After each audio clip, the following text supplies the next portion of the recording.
Wanda Tyner. I'm a glass artist. I specialize in kiln-formed and kiln-casted glass. I'm inspired by nature. I love to hike and bike and kayak, and I find my inspiration on all those adventures that I take.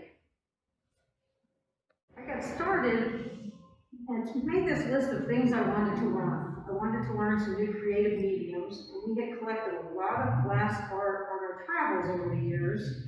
And so I went and took a class to learn how it was made, and I got hooked. And I just kept taking classes until I finally started going around the world to learn from some of the most well-known glass artists in the nation.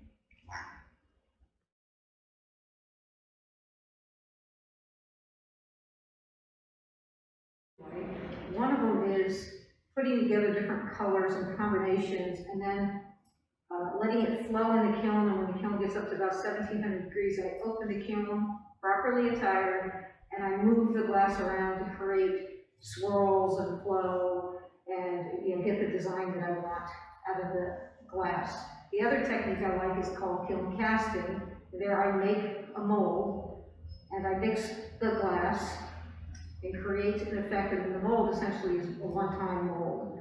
So I cast it, and then after that I do a lot of cold working to get these more 3D shapes.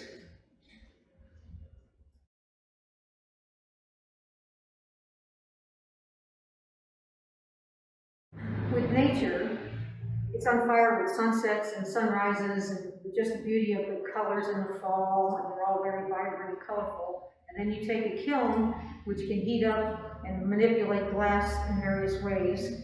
And so for me, in this particular collection, I combined my love for flow and heat in the kiln with the casting of butterflies and ladybugs and bees, as well as flowers.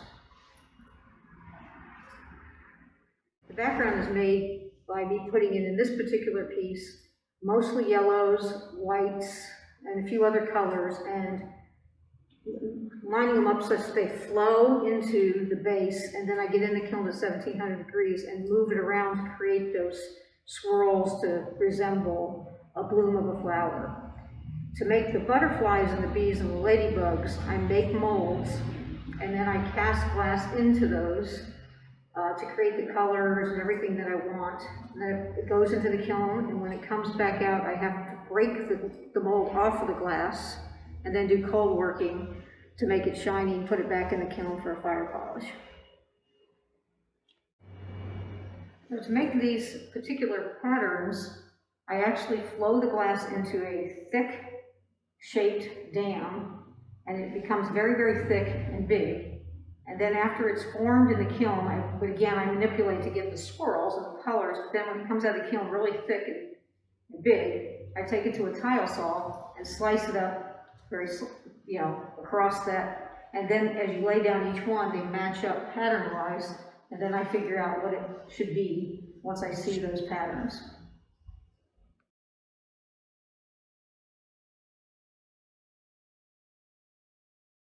This stand is a steel stand that is made by an artist in Maryland, and he makes it whatever size I request, and I usually ask him to make some kind of unique swirl to make it mine. But he had to have shoulder surgery a couple of years ago, and I was faced with what am I going to do?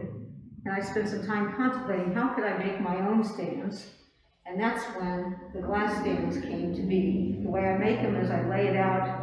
I have to put fiber paper in the center to the size I want it to be, a lot of measuring to make sure I can get it to balance. And then I put it in the kiln, keeping an opening for the glass.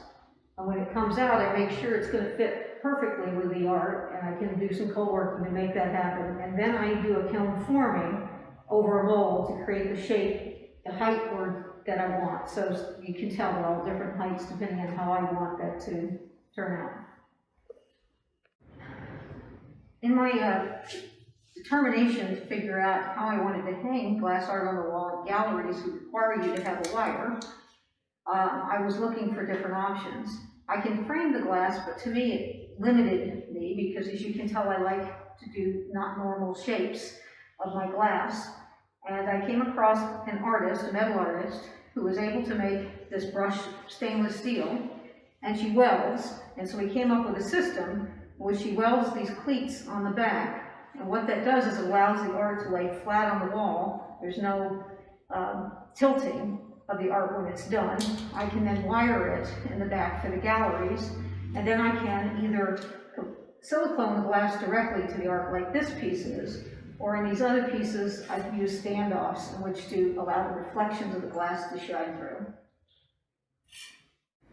So for both on my sculptures and on the wall art, I use standoffs.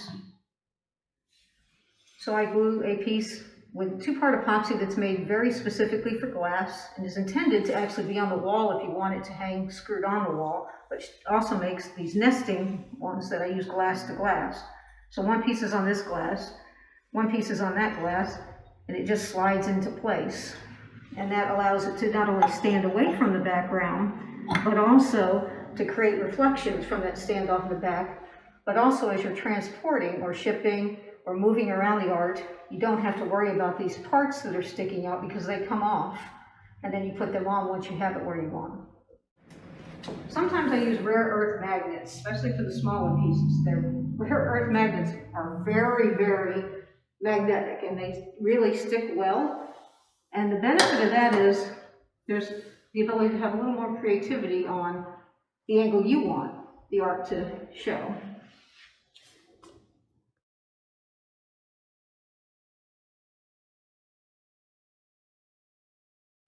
These techniques are a little bit different. I actually take and grind up glass very fine to the consistency of sand, very, very fine ground up glass, and I mix it with a medium, and then I essentially pour it over a glass, so it's because it's now liquid, and then I let it dry just a little bit, and then I use guy oil, and I drop it in places to create the cracks.